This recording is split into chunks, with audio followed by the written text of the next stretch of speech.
Chapter 44. Elizabeth had settled it that Mr. Darcy would bring his sister to visit her the very day after her reaching Pemberley, and was consequently resolved not to be out of sight of the inn the whole of that morning. But her conclusion was false, for on the very morning after their arrival at Lambton these visitors came. They had been walking about the place with some of their new friends, and were just returning to the inn to dress themselves for dining with the same family, when the sound of a carriage drew them to the window, and they saw a gentleman and a lady in a curricle driving up the street. Elizabeth, immediately recognizing the livery, guessed what it meant, and imparted no small degree of her surprise to her relations by acquainting them with the honour which she expected. Her uncle and aunt were all amazement, and the embarrassment of her manner as she spoke, joined to the circumstance itself, and many of the circumstances of the preceding day, opened to them a new idea on the business. Nothing had ever suggested it before, but they felt that there was no other way of accounting for such attentions from such a quarter than by supposing a partiality for their niece. While these newly born notions were passing in their heads, the perturbation of Elizabeth's feelings was at every moment increasing. She was quite amazed at her own discomposure, but amongst other causes of disquiet, she dreaded lest the partiality of the brother should have said too much in her favour, and more than commonly anxious to please, she naturally suspected that every power of pleasing would fail her. She retreated from the window, fearful of being seen, and as she walked up and down the room, endeavouring to compose herself, saw such looks of inquiring surprise in her uncle and aunt as made everything worse.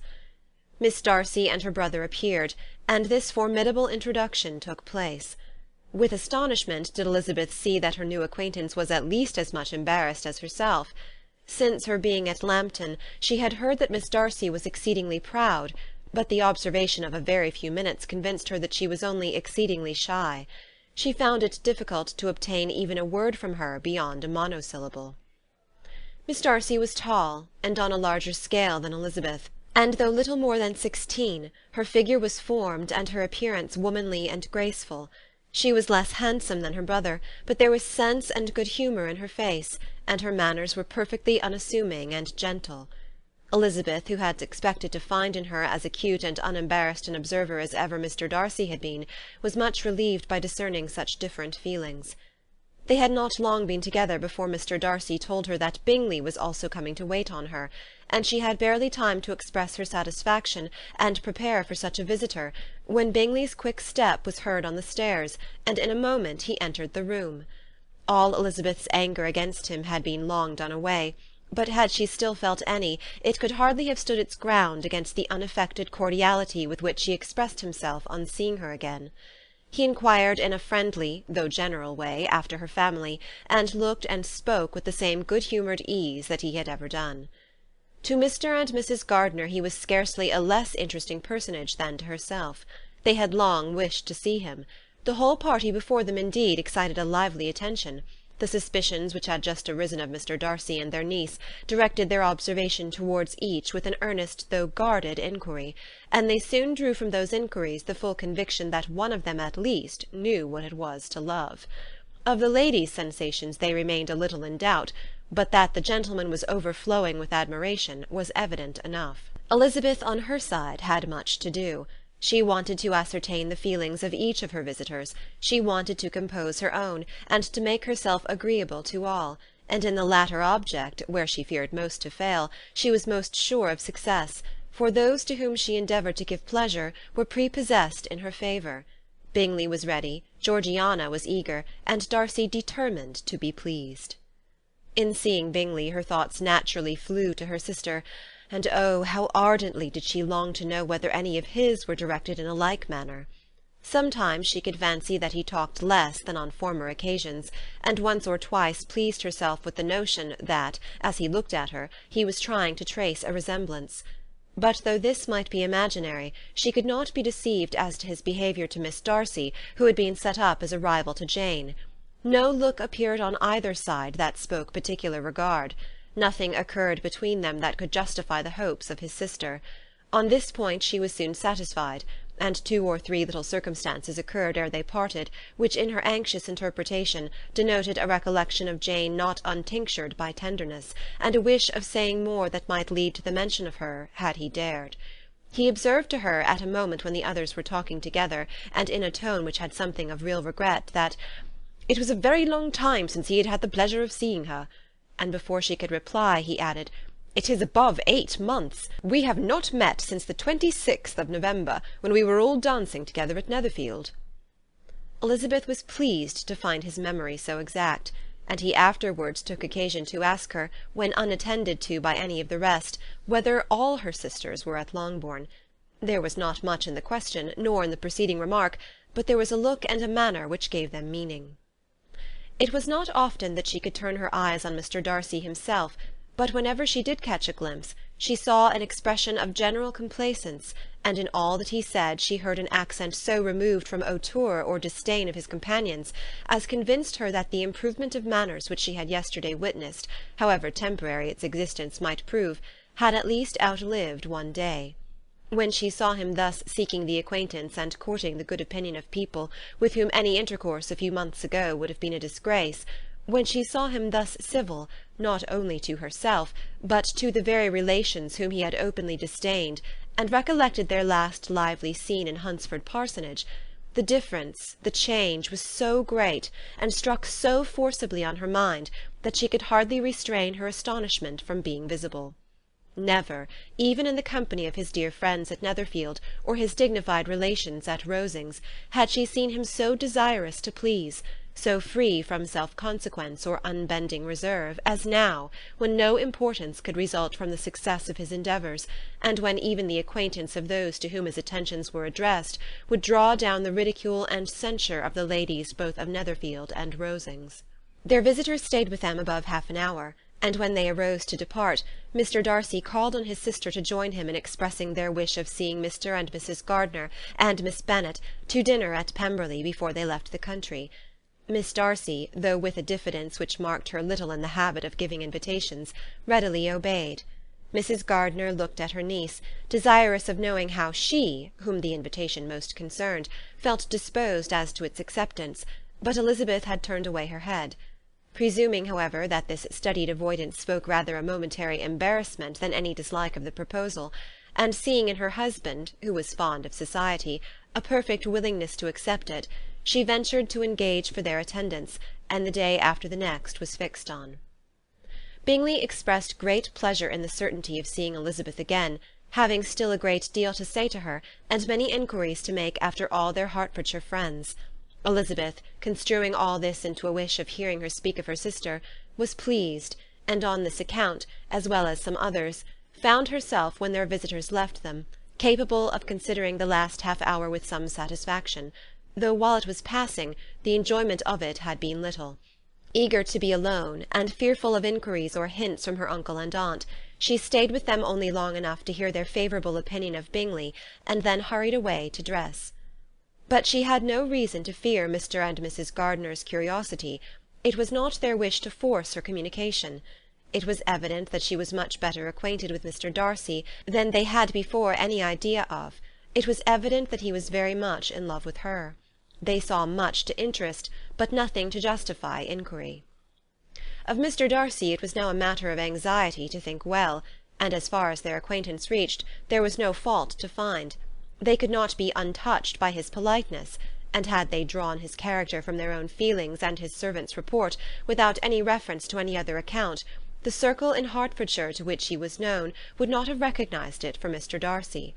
There was now an interest, however, in believing the housekeeper, and they soon became sensible that the authority of a servant who had known him since he was 4 years old, and whose own manners indicated respectability, was not to be hastily rejected. Neither had anything occurred in the intelligence of their Lambton friends that could materially lessen its weight. They had nothing to accuse him of but pride. Pride he probably had, and if not, it would certainly be imputed by the inhabitants of a small market town where the family did not visit. It was acknowledged, however, that he was a liberal man, and did much good among the poor. With respect to Wickham, the travellers soon found that he was not held there in much estimation, for though the chief of his concerns with the son of his patron were imperfectly understood, it was yet a well-known fact that, on his quitting Derbyshire, he had left many debts behind him, which Mr. Darcy had afterwards discharged. As for Elizabeth, Her thoughts were at Pemberley this evening more than the last, and the evening, though as it passed it seemed long, was not long enough to determine her feelings towards one in that mansion, and she lay awake 2 whole hours endeavouring to make them out. She certainly did not hate them. No, hatred had vanished long ago, and she had almost as long been ashamed of ever feeling a dislike against him that could be so called. The respect created by the conviction of his valuable qualities, though at first unwillingly admitted, had for some time ceased to be repugnant to her feeling, and it was now heightened into somewhat of a friendlier nature by the testimony so highly in his favour, and bringing forward his disposition in so amiable a light, which yesterday had produced. But above all, above respect and esteem, there was a motive within her of goodwill which could not be overlooked. It was gratitude. Gratitude not merely for having once loved her, but for loving her still well enough to forgive all the petulance and acrimony of her manner in rejecting him, and all the unjust accusations accompanying her rejection.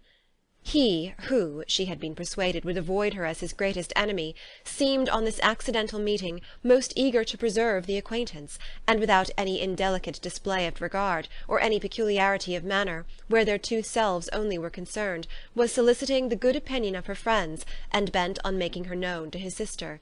Such a change in a man of so much pride exciting not only astonishment but gratitude, for to love, ardent love, it must be attributed, and as such its impression on her was of a sort to be encouraged, as by no means unpleasing, though it could not be exactly defined. She respected, she esteemed, she was grateful to him, she felt a real interest in his welfare, and she only wanted to know how far she wished that welfare to depend upon herself, and how far it would be for the happiness of both that she should employ the power, which her fancy told her she still possessed, of bringing on her the renewal of his addresses.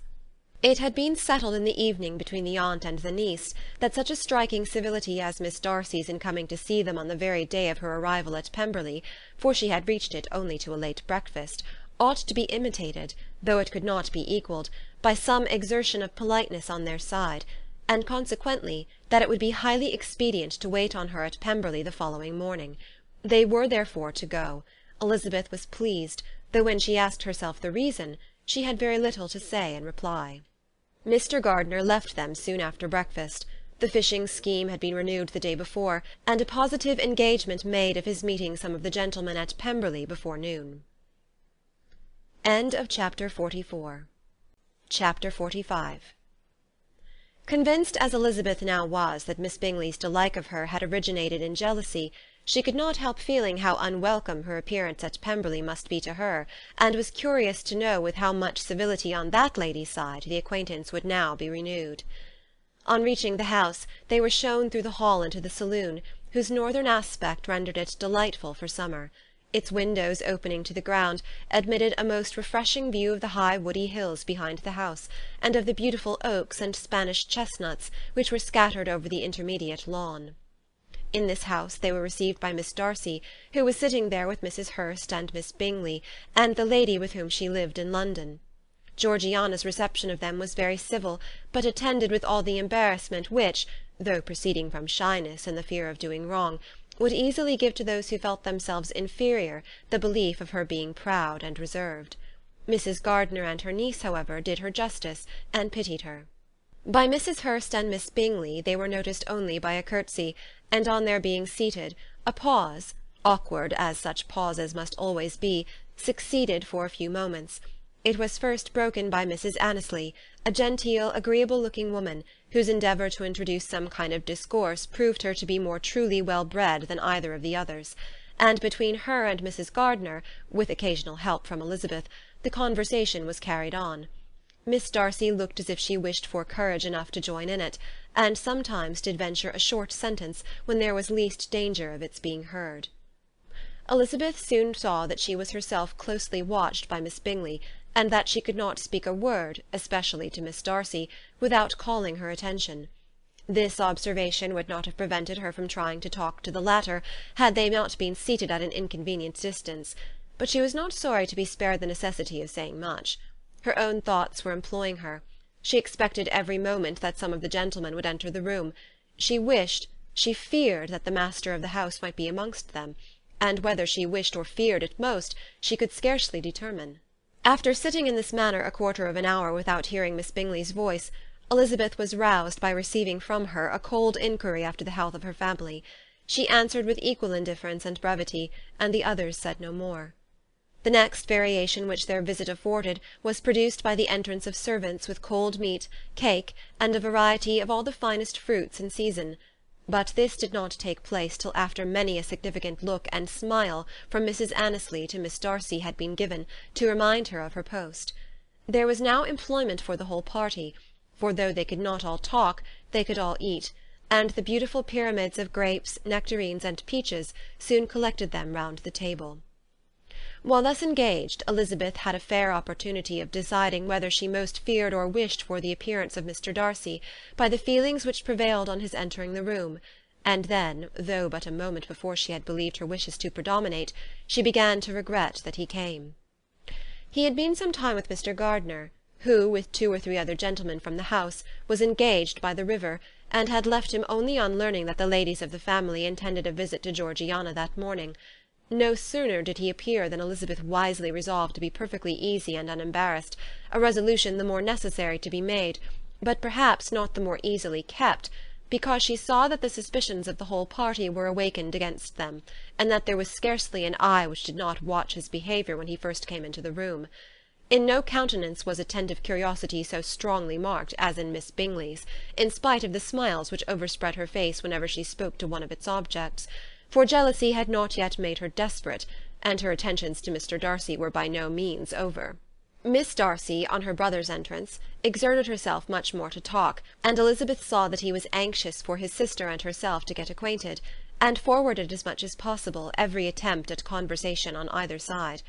Miss Bingley saw all this likewise, and in the imprudence of anger took the first opportunity of saying, with sneering civility, "Pray, Miss Eliza, are not the Blankshire militia removed from Meryton? They must be a great loss to your family." In Darcy's presence she dared not mention Wickham's name, but Elizabeth instantly comprehended that he was uppermost in her thoughts, and the various recollections connected with him gave her a moment's distress, but exerting herself vigorously to repel the ill-natured attack, she presently answered the question in a tolerably detached tone.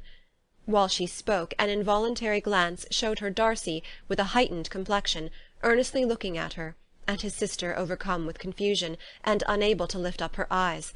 Had Miss Bingley known what pain she was then giving her beloved friend, she undoubtedly would have refrained from the hint, but she had merely intended to discompose Elizabeth by bringing forward the idea of a man to whom she believed her partial, and to make her betray a sensibility which might injure her in Darcy's opinion, and perhaps to remind the latter of all the follies and absurdities by which some part of her family were connected with that corps.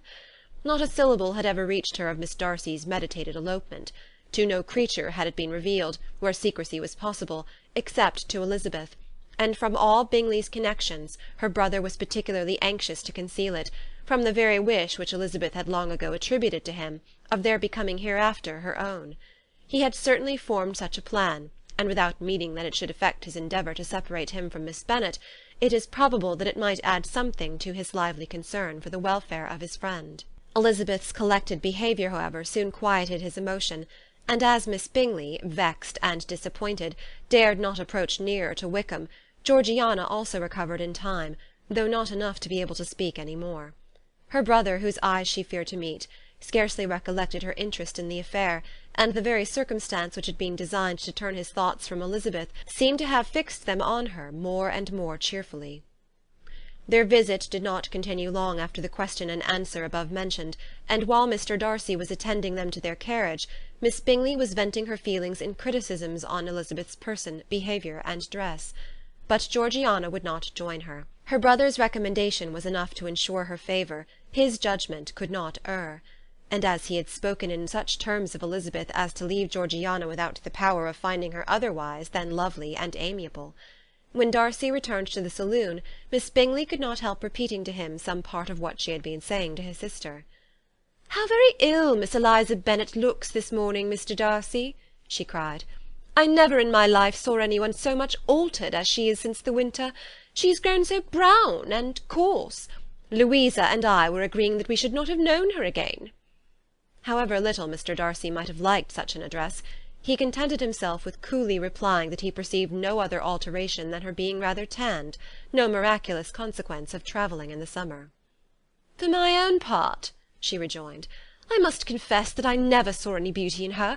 Her face is too thin, her complexion has no brilliancy, and her features are not at all handsome. Her nose wants character, there is nothing marked in its lines. Her teeth are tolerable, but not out of the common way. And as for her eyes, which have sometimes been called so fine, I could never see anything extraordinary in them. They have a sharp, shrewish look, which I do not like at all, and in her air altogether there is a self-sufficiency without fashion which is intolerable." Persuaded as Miss Bingley was that Darcy admired Elizabeth, this was not the best method of recommending herself, but angry people are not always wise, and in seeing him at last look somewhat nettled, she had all the success she expected. He was resolutely silent, however, and from a determination of making him speak, she continued, "I remember, when we first knew her in Hertfordshire, how amazed we all were to find that she was a reputed beauty, and I particularly recollect your saying one night, after they had been dining at Netherfield, 'She a beauty! I should as soon call her mother a wit.' But afterwards she seemed to improve on you, and I believe you thought her rather pretty at one time." "Yes," replied Darcy, who could contain himself no longer, "but that was only when I first saw her, for it is many months since I have considered her as one of the handsomest women of my acquaintance." He then went away, and Miss Bingley was left to all the satisfaction of having forced him to say what gave no one any pain but herself. Mrs. Gardiner and Elizabeth talked of all that had occurred during their visit, as they returned, except what had particularly interested them both. The look and behaviour of everybody they had seen were discussed, except of the person who had mostly engaged their attention. They talked of his sister, his friends, his house, his fruit, of everything but himself, yet Elizabeth was longing to know what Mrs. Gardiner thought of him, and Mrs. Gardiner would have been highly gratified by her niece's beginning the subject. Chapter 45